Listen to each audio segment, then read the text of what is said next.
আওয়ামী লীগকে রাজনীতি করার সুযোগ বিএনপি দিচ্ছে না জানিয়ে দলটির মহাসচিব মির্জা ফখরুল ইসলাম আলমগীর বলেছেন, কে রাজনীতি করবে আর কে করবে না সেটা জনগণ নির্ধারণ করবে। তবে রাজনৈতিক দল হিসেবে বিএনপি কাউকে বাধা দিতে পারে না।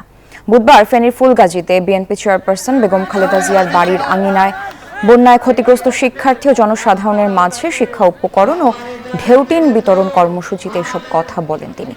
জানান, বিগত সরকার যে পরিমাণ হত্যা করেছে, লুট করেছে, তার দায়ে শেখ হাসিনা সহ সকলকে দেশে এনে বিচারের আওতায় আনতে হবে, শাস্তি দিতে হবে। এজন্য সবাইকে ঐক্যবদ্ধ থাকার আহ্বান জানান ফখরুল।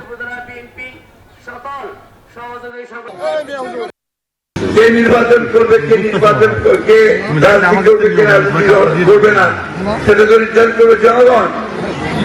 আমি একটা রাজনৈতিক দল হিসেবে তো সে নির্ধারণ করতে পারি না। সুতরাং এখানে কোনো ভুল বুঝাবুঝির অবকাশ নাই।